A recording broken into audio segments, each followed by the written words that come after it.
All right, everyone, we'll get started. Whew.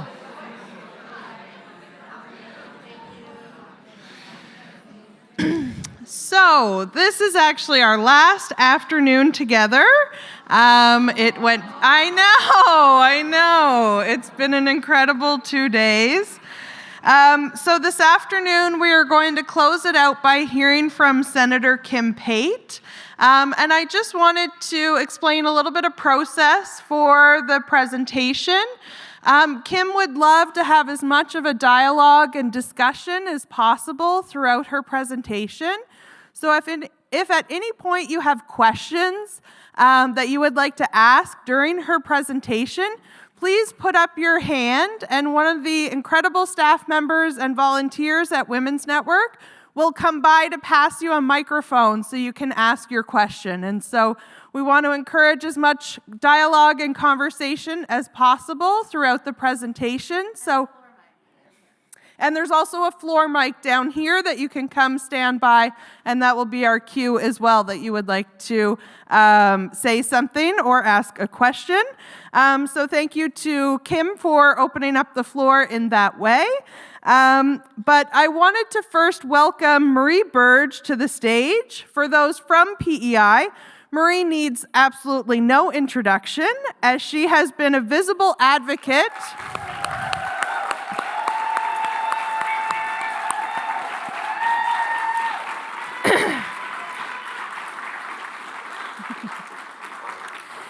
She has been a visible advocate on a variety of issues for decades in PEI. Marie, as program coordinator at Cooper Institute, has been involved in work related to guaranteed livable income since it began.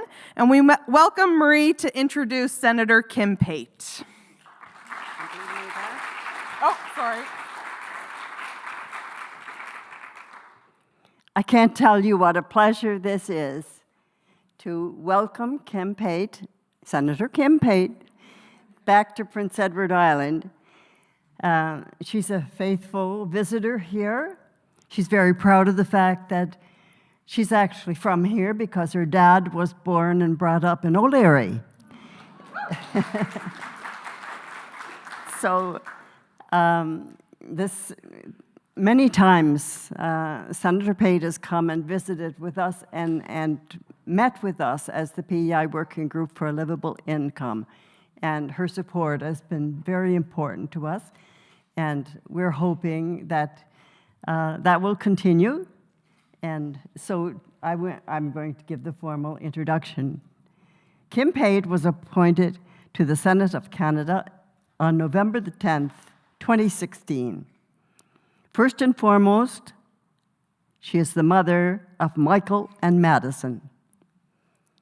She is also a nationally renowned advocate who has spent the last 45+ years working in and around the legal and penal systems in Canada with and on behalf of some of the most marginalized, victimized, criminalized, and institutionalized, particularly imprisoned youth, men and women. Her work in the Senate is focused on the development of robust social, economic, and health systems that leave Canadians well off and no Canadian behind. And I must say that her words today will probably give us a really good boost to go out and do the things that she stood for, and she stood for years and is intentionally a senator because of the work that she wanted to do for the marginalized people. Senator Pate.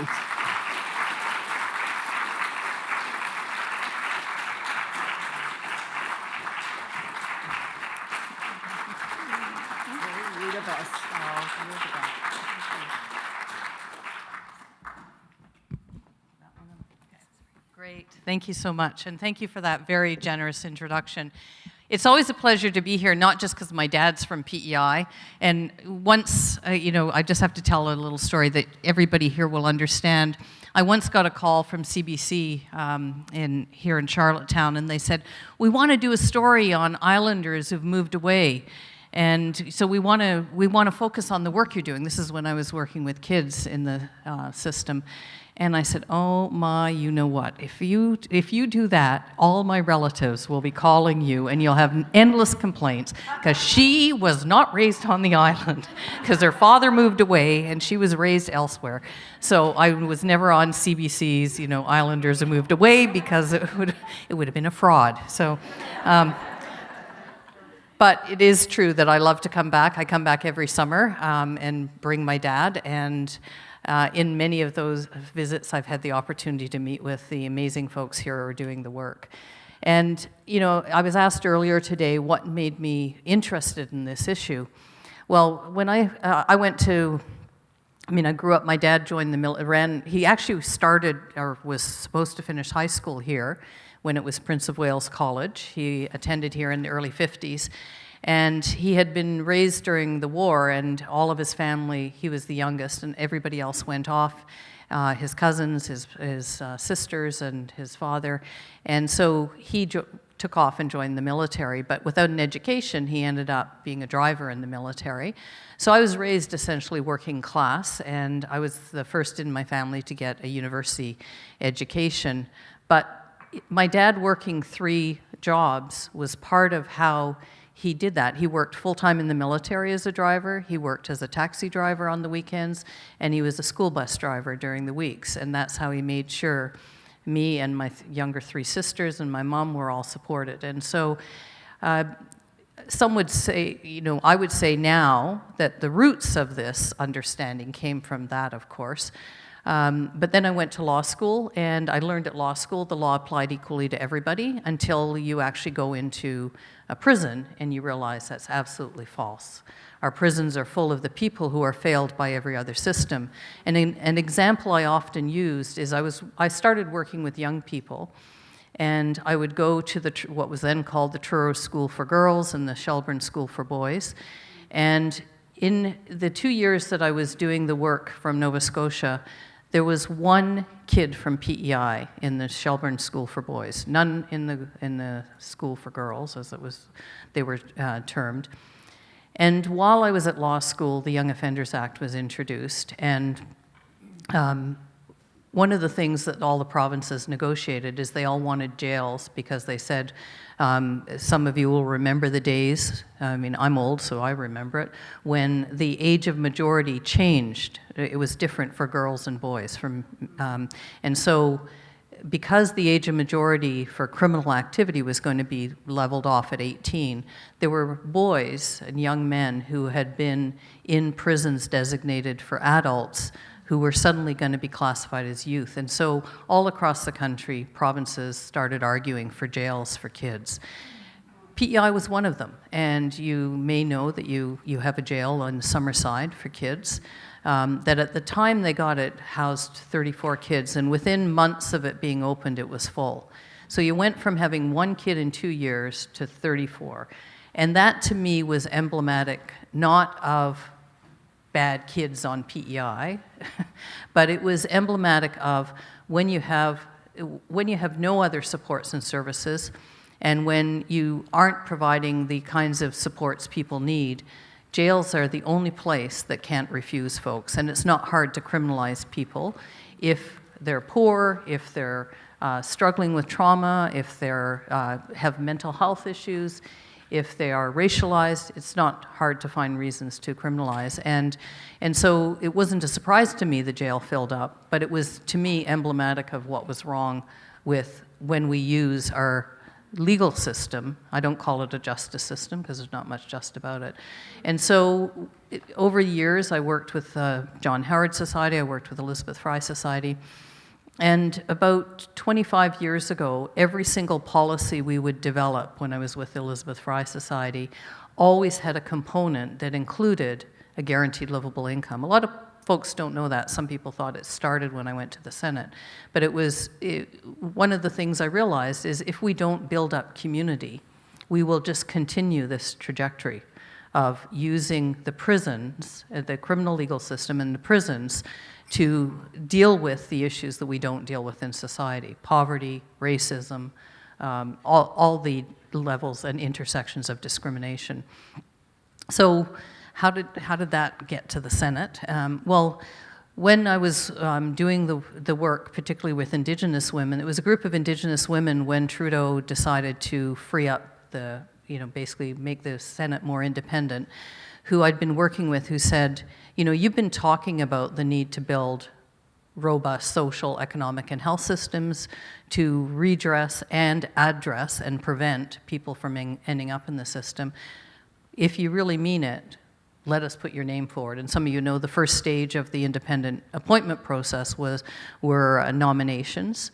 And so they wanted to nominate me. And I thought it was very, I was humbled and honored.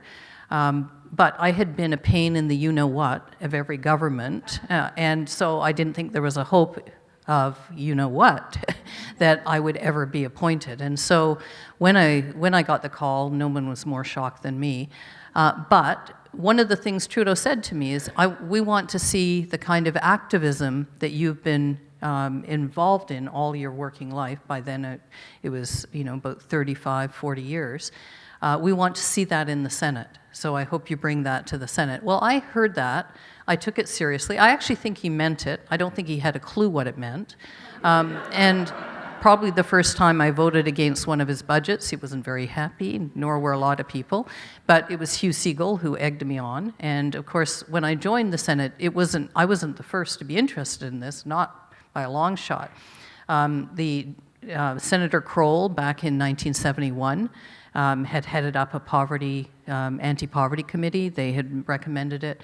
The late Hugh Segal, of course, was a huge champion and worked very closely here in PEI with all of you developing the model, and also Art Eggleton. And I had been part of civil society, or community basically, as part of the anti-poverty, the all-party, nonpartisan anti-poverty caucus for about 10 years before I joined the Senate. So there's a long, rich history that comes long before I get there. And when I got there, I planned, my first speech was to be about why we needed a guaranteed livable income. Some people I really respect,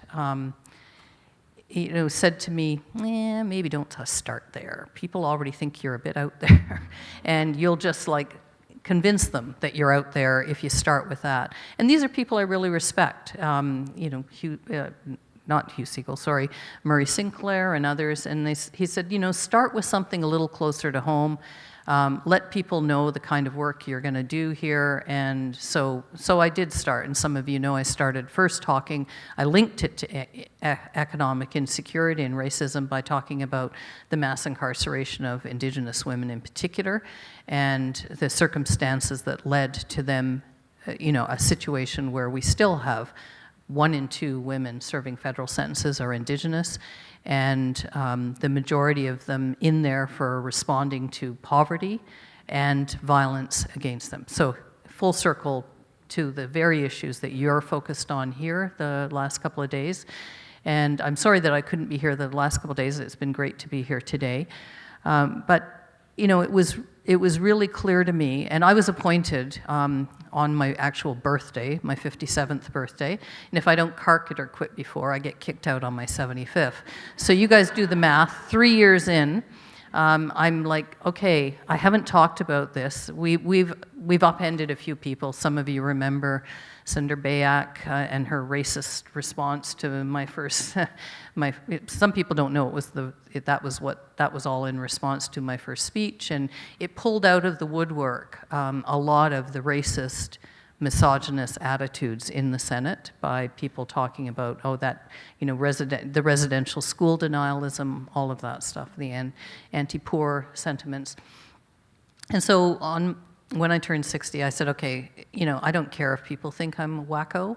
They can think whatever they want. And so I decided I was going to introduce it. But it took a few a bit of time to get things on the order paper. So by the time I'm speaking to this and talking about launch what we called an inquiry, which basically means I'm interested in this, anybody else interested, and you put it out to all the senators and then encourage people to speak about it. And so I launched an inquiry into why Canada needs a guaranteed livable income. Well, 3 weeks later, the pandemic hit, and suddenly what looked like an out there idea suddenly looked like a feasible idea. And in fact, at the time we were, I think, 89 in the Senate, 50 senators wrote to the Prime Minister and said, now is the time, we need a guaranteed livable income. This is what we need. And so you saw the momentum building. We then heard from many, many members of Parliament, including, of course, your own Sean Casey, who spoke this morning. We heard from many folks who said, maybe it's just not the time, maybe it is the time, but it was clear that this was an issue that had support in every party, including the Conservative Party. Hugh Segal was part of the Conservative Party, so it predated this time. Everybody, there was support, but there was really seemed to be reluctance to move forward. So then we did the inquiry, but it was clear there was a lot of interest. Then the pandemic hit. Then we saw what happened with CERB, that no other benefit, the employment insurance, which should have been set up to do what CERB did, was not fit for purpose. We also found out during that time that every single benefit scheme that existed had antiquated administrative, I'm a techno-twit, so I can't tell you. But anyway, all the technology was ready to be retired. That's how old it was. And so we had, all of the technology wasn't fit for purpose. And the only reason CRA could do anything is there was a bright guy whose name, because I'm, getting old, I've forgotten his name now, which is, I'm sorry, I mean no disrespect to him. But he was a guy working in CRA 30 years ago who said we should start thinking about making CRA electronically accessible to people. Gee, what a concept. And it was because he had insisted that people should be able to file their tax returns electronically that they had moved far enough ahead that they were the only system that could roll out the CERB. And so we saw, it wasn't perfect, but we saw that you could actually do the kind of rollout in a responsive way within days, certainly a week, but within days of a crisis happening. So it made us all start thinking, okay, if you can do it for that, we should be able to talk about how we streamline in other areas. So that got a bunch of us talking, the Anti-Poverty Caucus as well as others. And I started talking to lots of you who are here in the audience, as well as folks in other parts of the country, as well as internationally. And then I talked to Leah Gazan, who many of you will know is a First Nations Member of Parliament from Treaty 1 territory in Manitoba. And she and I decided we would jointly launch a piece of legislation, a framework piece of legislation. Neither she nor I, she as a member of Parliament doing a private bill, me as a senator doing anything except a government bill, can launch something that's going to overtly cost the government money. So many people's first question is, why not just do it? Some argued we should try and use the spending power authority that the federal government has. That's great. But again, I can't do it as a senator because the rules don't allow me to actually launch something that will cost the government money. If they were going to do it, presumably they'd do it, and then I might offer to sponsor it, but that wasn't happening. So we developed a framework document which said, in order to do, would basically require the government to start getting together with provinces, territories, municipalities, as well as Indigenous, First Nations, Métis, and Inuit governance bodies, and to look at how we could develop a framework and roll it out. Some of you will know that in the preamble, we also talked about the need for other services, that this isn't only a financial option. Some of the criticisms that have come from economists and from folks who are often listened to by the government is that, and the BC panel sort of came to this. I argue they came to an incremental approach as opposed to a no basic income. But in most cases, people come to an approach saying, you know, we need to have something, we need to have an approach for some people, and they often leave out, I don't know who they leave out, they say, we need it for people leaving violence, we need it for kids, we've got the child benefit, we need it for seniors, we've got the guaranteed income supplement, we need it for people with disabilities, we have a wholly inadequate, monstrously problematic disability benefit right now that needs to be fixed. And then you say, okay, well, who don't you want it for? Well, you don't want it for the people you think don't deserve it. And so the myths and stereotypes around poor people became really blatantly obvious. And so we started talking about how do we actually deal with that. Well, we started developing fact sheets, and you may have seen the fact sheets out front. And you know, we've tried to, with expertise from, again, many of you in the room and across, start dealing with some of the issues. So what were some of the issues? Well, the cost. Is it going to discourage work? Is it going to cause inflation? Is it going to be at the expense of existing programs? Will it reach the most marginalized? What about Indigenous people? What about victims? What about farmers? What about fishers? And, you know, how can we cost this? So we tried to address those. So we're actually developing some additional ones right now. And so, you know, stay tuned for those. They're all on our website. You're welcome to get the hard copies that we brought. Please take them, because if I have to haul them back to Ottawa, it'll be, and I apologize. It's not the most environment. I should have just sent the link, and that would have been better, because you guys have all been fabulous at doing that, and I need to adopt my dinosaur ways to more climate-friendly approaches, so I do apologize for that. But seeing as they're printed, if you can use them, please take them. And we're going to continue to try and challenge those attitudes. So some of you will know, on Wednesday I reintroduced it last week, but we had second reading on Wednesday, so my first speech to it was on Wednesday. And already many people in the Senate and in the House of Commons are saying they're hopeful that this time the bill will pass. Last time we got it to Finance Committee, it got interrogated. Those of you who listened to the Finance Committee, you heard all the myths and stereotypes in abundance as people made comments about, you know, what poor people will do with money other than use it to rebound out of poverty. And so we're now going to try and get it to the Social Affairs Committee to have a look at the broader human impact, and hopefully get it then out of there to the House of Commons, where Karina Gold has offered to carry it. And as you may know, she was the only candidate for the leadership of the Liberal Party who was willing to put it in her platform. And so she's keen to go. Others are very keen as well, as like Sean, but now that he's he was going to carry it last time around, but now that he's parliamentary secretary, he can't sponsor the bill. So Karina will, and will hopefully get it moving. So that's a bit of where we are, and we're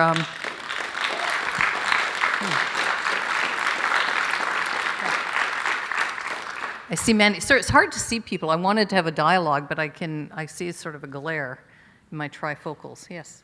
Thank you. I can yell. Okay. Yeah. So I'm just wondering, Karina Gold, do you know what bill she is going to be submitting? Is it going to be a parallel bill to yours, like Leah Gazan did, or is it going to be another bill? Good, very good question. So last time, something that apparently hadn't been done before is Leah and I decided to submit the same bill the same day, one in the House of Commons, one in the Senate, so that whichever one got furthest, fastest, we could just get behind. And what happened was her bill was defeated on the floor. And in fact, it meant that the one that I was doing might have been defeated, or there would have been an argument raised that it should be defeated because it was substantially the same bill. We've changed a few things in this version of the bill, mostly adding in food security and housing security as part of the preamble to make sure it's there. I thought it was implicit, but the fact that so many people asked me about it, it was clear it wasn't, so we added that in.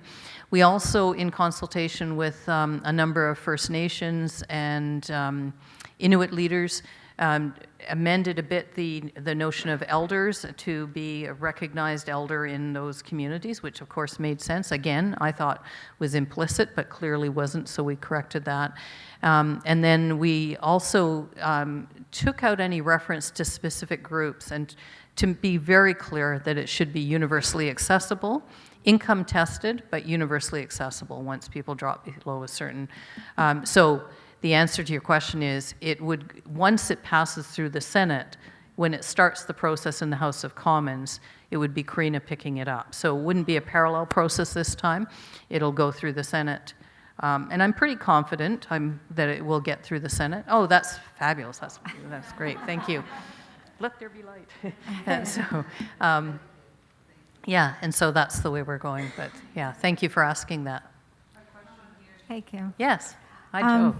So, as you know, there's some national organizations working on establishing a sort of people's reporting platform so that we can sort of monitor and speak to government and international bodies around Canada's performance with human rights treaties, SDGs, stuff like that. Do you feel like that is something that can be helpful in organizing for a basic income? And if so, how? And also, what else can we do, like right now, as you're starting to do this, to best support your effort? That's a great question. Thank you. Well, yes, and if those of you who don't know, Joe has done incredible work, taught me how to use international instruments and human rights mechanisms. So, even though I'm probably older than you. No. So I think pressure on a number of points will be incredibly helpful. Of course, letting your MPs, your senators know. I know people are here from all over the place, so letting your senators and MPs know is really important. And a good example of how well that works is Marie and your gang, getting sicked on Senator Down. Man, you Senator Down is a lovely man from here in PEI, who his big focus is on lowering, good for him, the tolls on the bridge and ideally eventually making it free, and on offshore tax evasion. And he has, he's been very clear that if we get resources from those places, we can fund these sorts of initiatives. So I think going after folks, but also looking at the international instruments and ensuring that when we're reporting, when Canada is reporting internationally on how we're doing on civil and cultural rights, on human rights, on racism, on the UN Declaration on the Rights of Indigenous Peoples, that we report all the time on the economic insecurity. And I had the fortune of, I was at the guaranteed livable income was the Bertha Wilson moot. Now, those of you, does anybody know when I say what a moot is? Moot competition. So, law students, when they're training to be lawyers, have mooting competitions where they literally argue cases. Well, this year, the Bertha Wilson moot. So Bertha Wilson was the first woman on the Supreme Court of Canada. She happened to go to Dal as well, where I went. And because it was a basic income, they decided to use the I'm coming around to saying the Ontario challenge. The court challenge is another great thing. They use that court challenge as their mooting problem. So all the students from all across the country suddenly learned about basic income because they had to argue for the basic income. And then usually it's Court of Appeal judges, they have judged the final moot. Well, they asked me if I would join the panel, so I was one of three. Those judges got it completely wrong, but there you go. But we argued that it's time for us to again look at a positive obligation under the Charter for economic rights, because it's over 20 years ago since in Gosselin, another Supreme Court of Canada case, they said that, that if the provinces and territories couldn't afford it, well, too bad, you can leave people destitute. I mean, that's not, they said it in much nicer, flowerier legal language, but that's essentially what they said.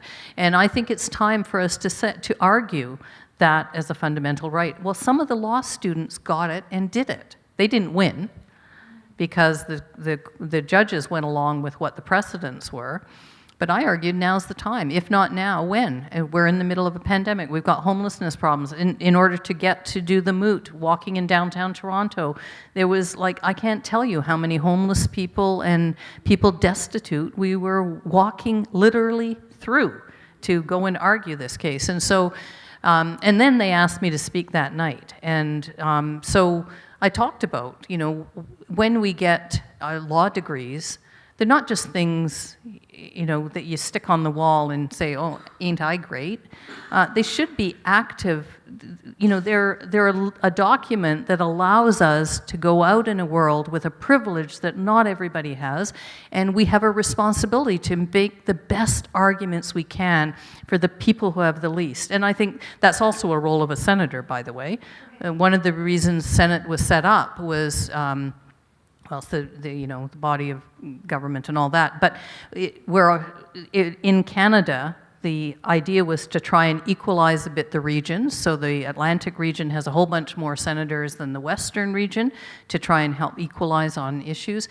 And we are supposed to represent the interests of those who aren't represented by elected authorities, either because they're considered minority or marginal issues. And that's fundamentally what we should be doing. So I think there's a whole bunch of those mechanisms we could be using, and thank you for encouraging us to keep thinking along those lines, that if Canada dines out internationally on being a human rights leader, we have shirked that responsibility for my entire working life, and we need to step up. And so I think we can. Sorry. Sorry. Yep. Hello. Hi, Senator. I actually think you just answered my question. I'm actually a lawyer for the National Association of Women in the Law. Oh, great. And my question was going to be, how can legal advocates support you in this, and how can national organizations support you in this as well? That's great. I heard you guys did a great presentation, so thanks for all the work. I've been involved with NAL since I was, in law school. When, by the way, sorry, no offense to the men here, but the guys in the class all decided to go naked and put little Men in the Law papers as they were talking about how we didn't really need women in the law, because if we got to law school, surely we'd achieved equality. We were 29% of the class, but anyway, I digress. So we have made movement in some areas, but no, I think it's great. The more national organizations can be pushing on these issues, that I think the better, because oftentimes it's seen. The other thing I want to say is it's a time for us all to pull together. One of the things I've learned from watching, and you may think I'm a little out, well, you may have already thought that, that's okay, but during the pandemic and during the convoy, I went down and started talking to people, and not because I wanted to be harassed, and yes, some of that happened, but because I wanted to try and get a grasp, where was this all coming from?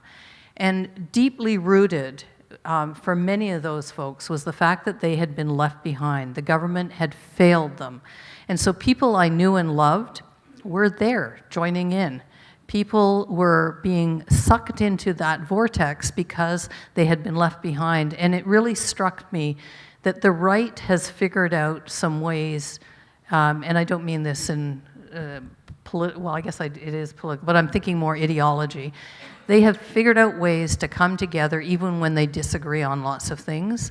And we have not done this best job. And I think working across sectors, across interests, to link in economic security, to forget about our personal, I'm in a really privileged position, so it may be easy for me to say, I'm all right, Jack. But the reality is, I think the more we can work across sectors, across groups, across regions, the stronger we'll be, because it's when we can be divided. I was just in Nova Prison recently, and I was talking to some of the women, and one of the things I said is, we need to have an assembly again. And they said, yeah, you need to do that.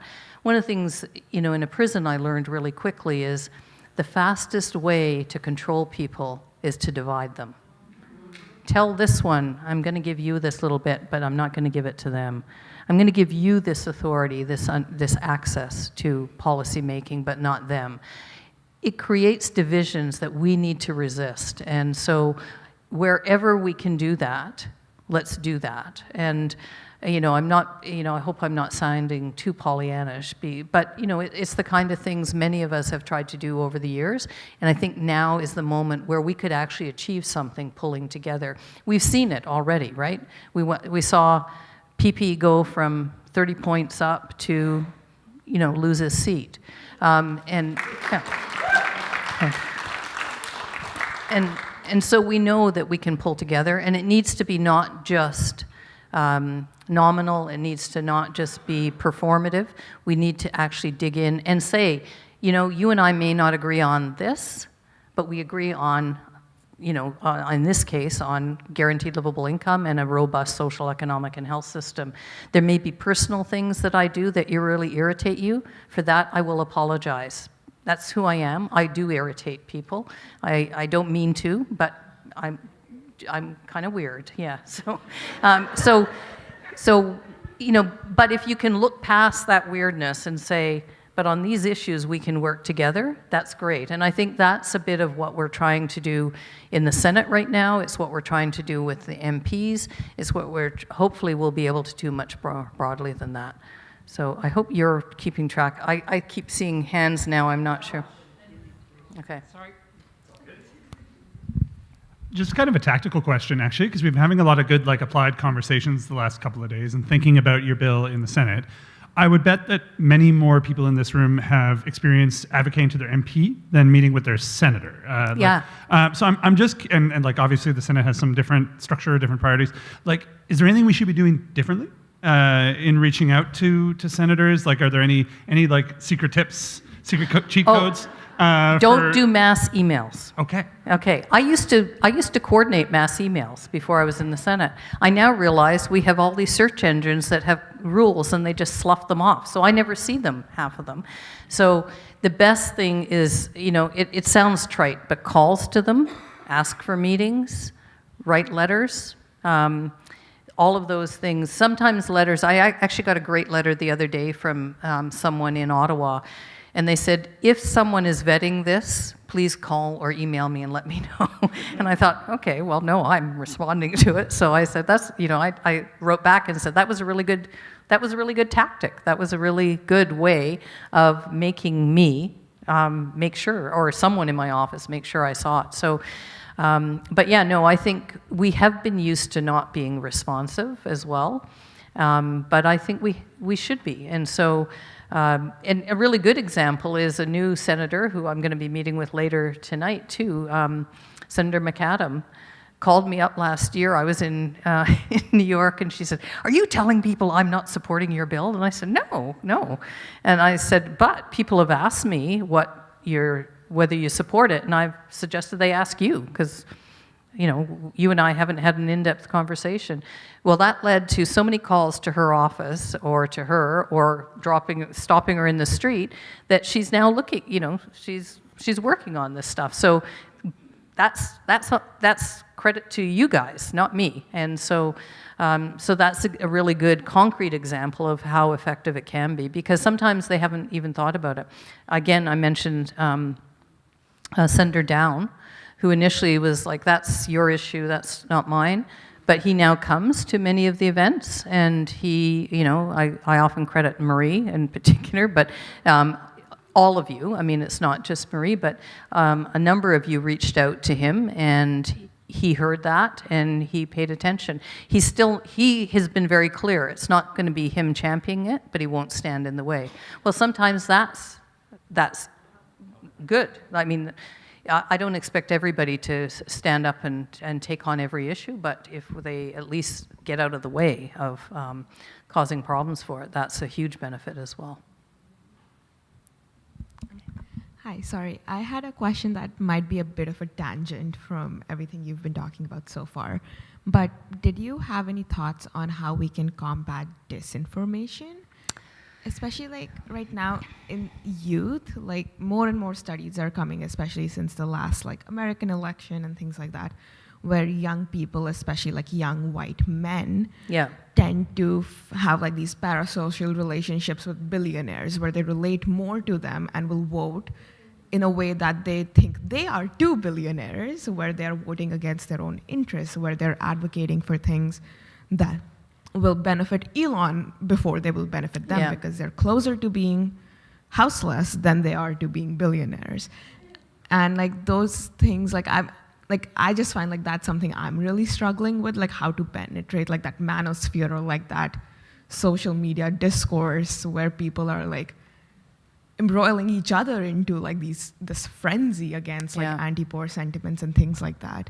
So, well, the way that I've been trying to figure out how to deal with it is asking young people, particularly young men. And so I'm sure the guys in our office, because I was teaching at the law school when I got appointed, so the law students still work in our office as interns. And so, you know, they often joke that I'm like, what do you think about this? And they say, we're not necessarily representative. And I say, okay, I'm not accusing you of doing it, but like, how would you get at this?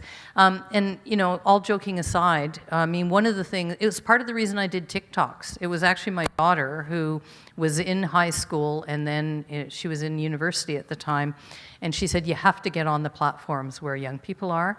And I said, I'm not singing and dancing. Like, and she said, you don't have to do that. And to her credit, she worked with, you know, I paid her, not out of the Senate budget, by the way. It wasn't a nepotism. But I paid her and one of her friends who was a videographer. So some of them are still out there because we had to go off the platform. And because virtually everything I do gets scrutinized by a certain group, I haven't gone back on TikTok.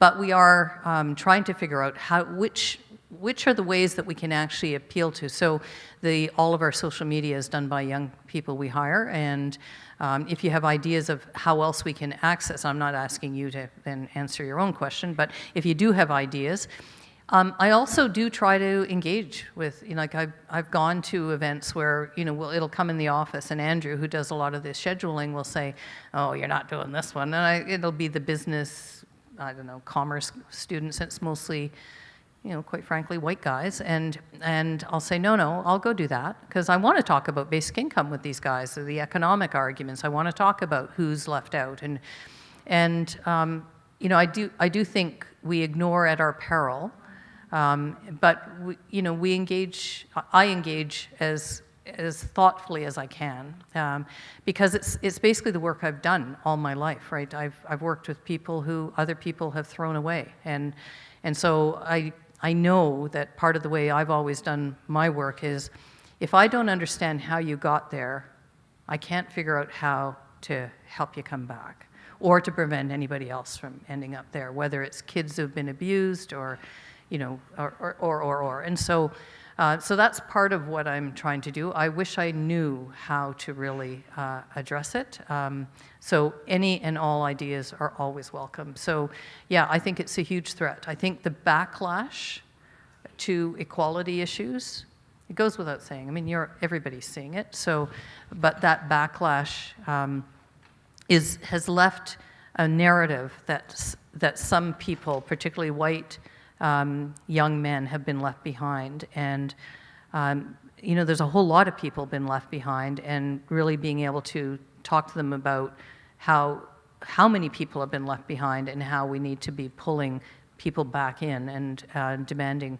And that's what I meant a bit by the government having failed to, you know, eviscerate, you know, part of the reason we had to social distance so much and do all the things we had to do during the pandemic is we had so eviscerated our healthcare system that we had to try to not flatten it and with demand. And that's on us. And when I say us, I mean, I wasn't in the government then, but I am now. That's on us, that by eviscerating healthcare, economic, housing, all of those things, we actually set people up to be in more precarious situations. So I think also it is partly us owning it and saying, yeah, we need to do better, and pushing. I mean, it's part of why I missed one of the morning sessions, because I went out, I wanted to, oh my God, it's already 10 minutes, okay. So I usually time myself, but thank you for doing that. So, I think we do need to keep challenging that. And, today when Carney introduced his economic, whatever it was called, bill, or he didn't, but the minister did, I think I'll be going back. I've already sent messages saying who I want to meet with to talk about, okay, that's great for that group, but what about the group you're still not addressing? And we even did things like we renamed our fact sheets, because one of Carney's line, maybe only I notice these things, but one of the things he said is we're going to spend less on government and invest more in people. So I thought, great, spend less on poverty, invest more in people. So we changed the fact sheets, and I thought, that's easy. It'll, and appeal to them. And then, have tried to make not just the economic argument, but a more fulsome argument. And thanks again to, all of you. Like, we've taken from your stuff, we've borrowed from people who are already expert out there and doing the work. None of this is original, and by the way, if you want to use any of it, just take our name off it, put your name on it, and use it. It's like, that's what it's there for, so. Yeah. So I wish I had a better answer than for you, but yeah. I forget who was next. No one? Okay, we're done? Oh, there's. I think they're recording it, because I was trying to do that too. So I'm a loudmouth, so yeah. Me too. Okay. So just to give a little bit of background, I've been interested in this subject for a really long time, especially in the mechanisms that drive successful social change. So I was a student of psychology at Prince Edward Island, or UPEI. Now I'm a policy analyst, and I've been very interested in the body of research and academia that might be an area that's super underlooked. So the reason why I'm bringing this up, it's been on my mind this whole time since the conference started, just because we were talking about ways to, I kind of call it a knowledge translation, ways to disseminate information and garner policy support about the social issues we care about, So anyway, what I wanted to say is that I've been collecting research related to the psychology of changing minds, why we're so attached to certain ideas. And when you understand that, it's easier to understand how you can change them, because obviously change happens on different levels.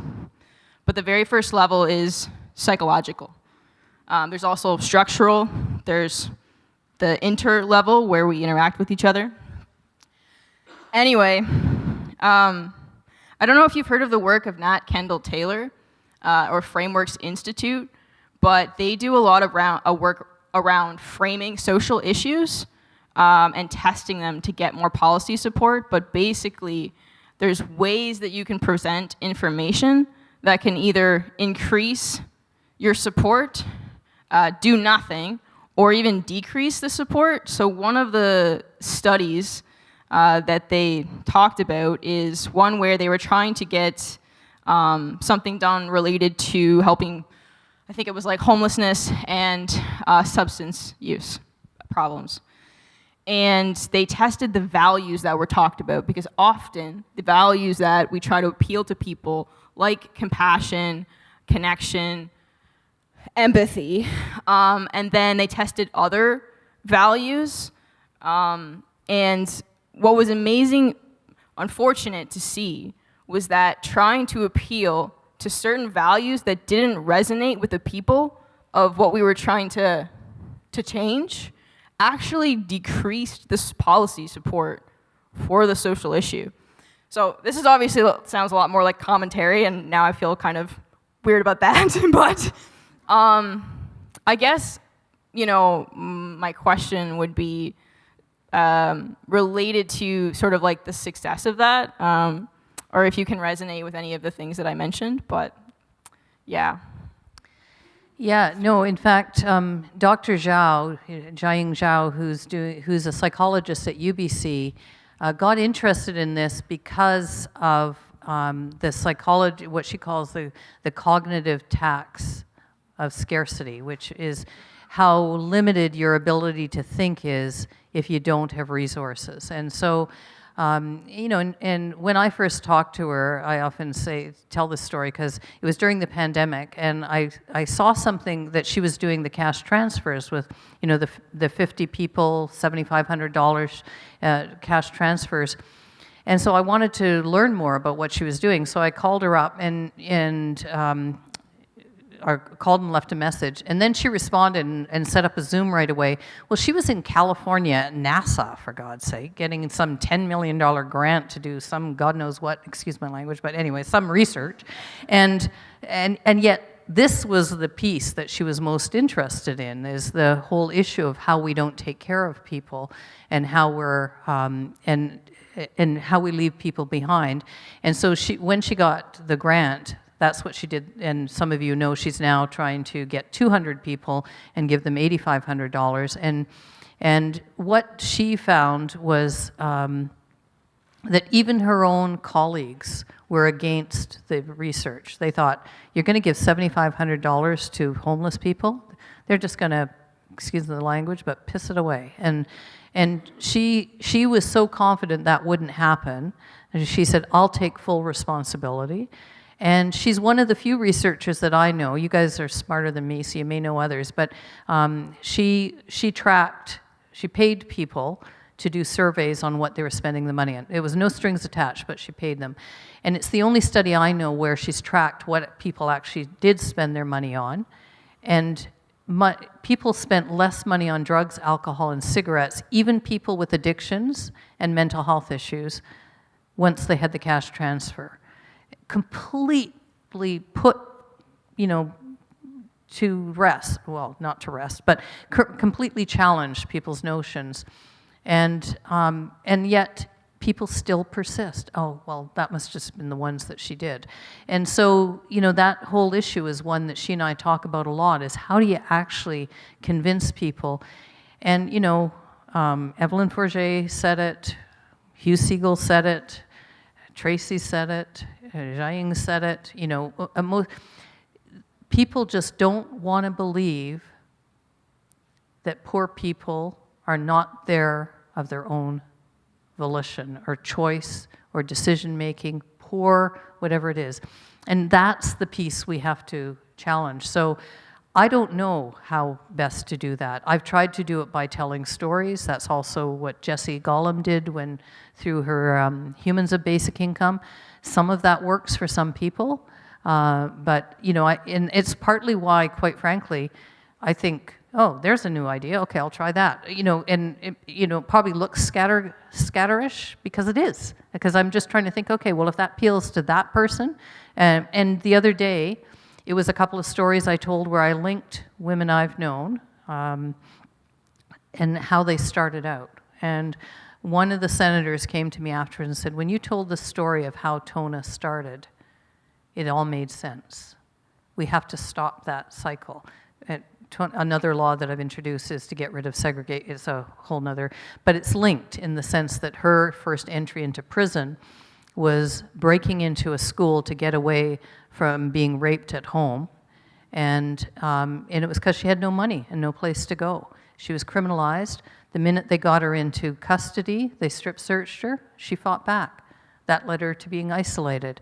That led her to keep fighting back. And, you know, 30 years later, she spent 10 years in isolation, almost 15 years in the mental health system with isolation-induced schizophrenia. And when you can unravel that story right back to that moment, sometimes people will listen. I don't know. I honestly don't know what what fits for each person, and that's why I try everything. And maybe that's a downfall, because maybe it means that I'm not as focused as I should be. That was a common complaint of teachers of mine. But I don't know what else to do except to keep trying to, because not one of us will achieve this. It will be a collective movement that pushes that this is the time for it. And like Sean, I actually feel we're on the cusp of it. And so I keep trying to figure out, if there's a new way, I'll try it. If there's something else, if you're doing it, I'll try and amplify. And if I haven't been amplifying stuff you're doing, it's probably because I'm too stunned to figure out how to do that. If you're on social media and you're putting stuff out and I'm not amplifying it, get in touch with us, because the smart young folk in our office will make sure that changes, because that's part of it too, is making sure people know this is a collective effort. I may be introducing the bill, but it won't be me who gets it across the line. It'll be everybody working together. Yeah. Let's see. I know there are hands up, but I had the mic. No. Oh, sorry. Quick question. So I'm so grateful for your work, Senator Pate, and for your openness to trying so many different ways. We've heard amazing voices in the last 2 days of people working from so many different strategies, so many tactics, so many ideas for advocating Canada towards a basic income guarantee. And we've asked you how we can support you in the Senate bill, but what can we do to uplift you in your work? What can we do to uplift the everyone in this room who is working so hard from all different approaches and with all different different ways of advocating? What's the best thing we can do for that uplift? Well, first of all, I'm a public servant, so I should be doing this. I should be earning every penny that I get of taxpayer dollars. So, but I do think it is really about making sure we amplify what is happening, and that we work across, that we work together, that it's not a siloed approach. There's been for me, the biggest frustration is when I'm going to one group and they're not talking to another group, and I just think, like, who's that helping? And we heard it this morning about the number of people that I know who are really, really struggling every day is it's heartbreaking. And I often say I vibrate between rage and despair and try and get laser focused on action. So because otherwise I get stuck if I stay there. So I think really it is keeping pushing on this. And really, thank you. I'm grateful that I got invited to be here. 30 seconds. Okay, shut up, Kim. Okay, so I'm really grateful to be here. And I think, pulling together, I think now is also a time that we say, out of this, let's issue a statement that, everybody here called for PEI, and Carney and the Premier to launch the PEI pilot. Why not? Or demonstration, sorry.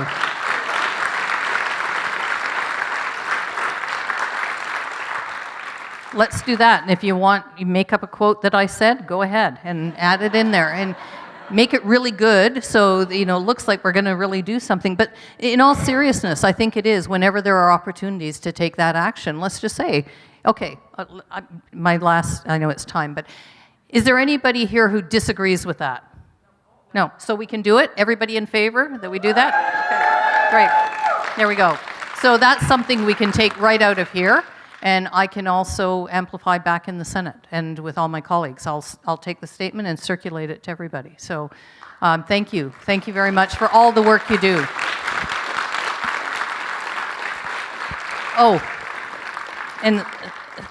And this is a young woman who I saw her T-shirt and I bought one, and she then told me that because I put it on social media, she didn't have to shut down her company that she was about to close down. She's an Indigenous woman who wants to support. If you couldn't read it, it says safe, affordable housing and a livable income are medicine. and it's meme teas, messages of hope. So anybody who has the means and is interested in giving her some business, that's partly, I was going to put it on and then I realized I didn't bring pants, and that would not have been a good look.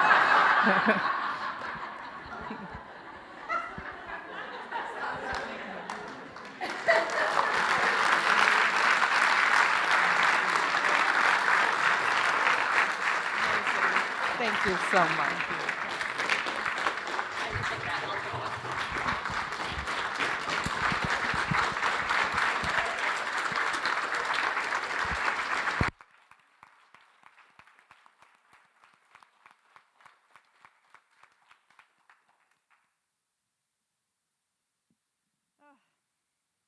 Thank you, Senator. Your ongoing commitment to basic income guarantee, but in particular, the work you do to amplify and value the work of grassroots advocates is greatly appreciated. Thank you for your wonderful presentation.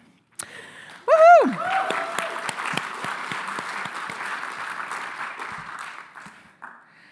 Sadly, this brings Act Big to an end.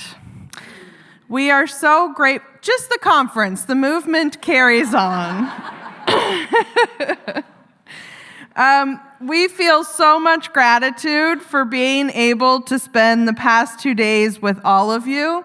You know, Women's Network was started in 1981 by a group of local feminists in PEI. Woohoo!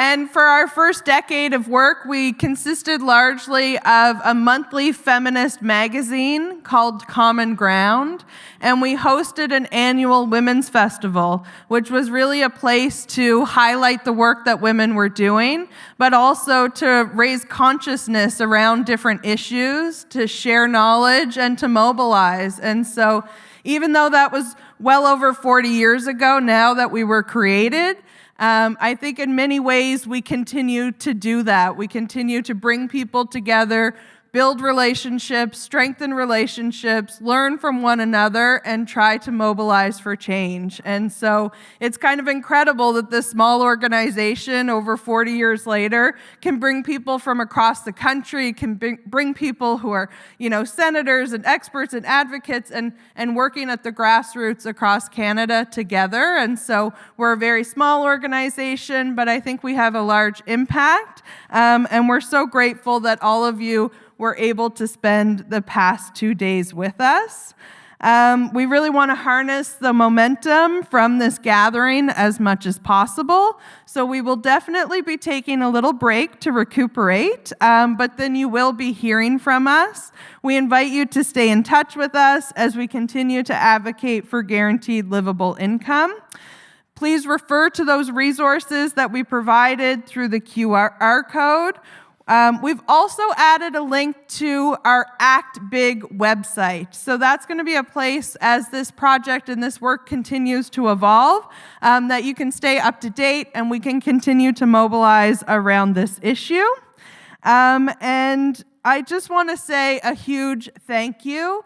I have heard from so many of you how much you've been enjoying this conference and how smooth everything has been.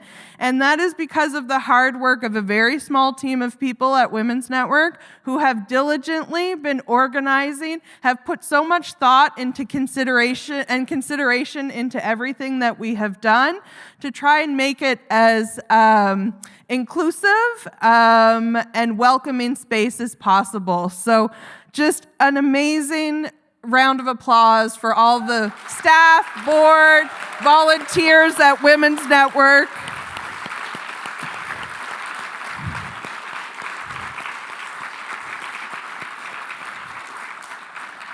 A lot of work went into this behind the scenes, and I know I've heard from many of you that you really appreciate that. But we're also constantly learning and improving how we do our work, so we will be sending all of you an evaluation survey as well. We're really keen to hear what could be improved so we can, change things and learn and grow for future events, because hopefully this is one of many gatherings like this. Although Jill and Hillary probably need a little bit of a break between now and our next big event. But a huge thank you to all of you. This is now officially the closing of the Act Big conference. You're welcome to mill around in the lobby, chat with people, but we will ask just that you exit the theater as we will start cleaning up here right away. But you're welcome to hang out in the lobby or in the space outside of the theater. So thank you once again.